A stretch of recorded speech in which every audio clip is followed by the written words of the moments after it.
సొంత ఇంటి ఆగమనం మాకెంతో సంతోషకరంగా ఉంది Sita.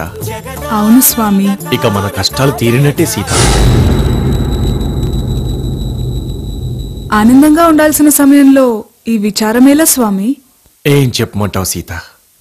I have one bad news for you. Tension పెట్టకుండా ఆ విషయమేంటో త్వరగా చెప్పండి స్వామి. నువ్వు మళ్ళీ అడవికి వెళ్ళాలి సీత.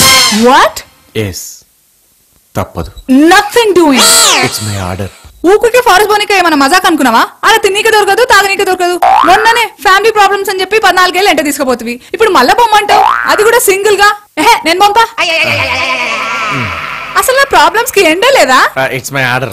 ఆర్డర్ ఆర్డర్ అని చెప్పి బోర్డర్ దాటుతున్నా. అయినా ఆడవడం మెసేజ్ పంపితే పంపడమేనా? నేను మళ్ళీ ఆడిపోతే జింకో కనిపిస్తుంది. లొల్లి లొల్లి అయితే చెప్తున్నా.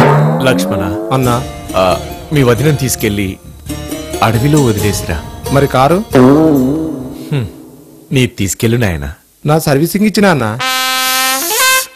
నా కారు తీసుకెళ్ళు నాయన. నీది పంచర్ అయిందన్నా. ఆ భరతుడిని తీసుకెళ్ళు. వాడు అత్తారింటికి వెళ్ళండి అన్నా.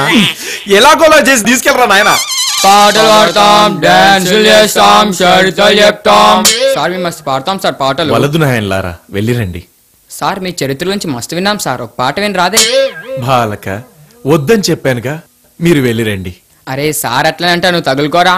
ఒరేయ్, సీత అడవి పాలై సానా సిరాగ్గున్నాను. ఇరిటేట్ చేయకండ్రా. సార్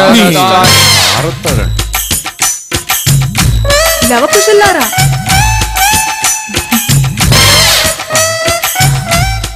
సీత, మళ్ళీ ఇడికి వచ్చింది. సీత, ఈడ కూడా ఉండని. సీత, సీత, మమ్మీ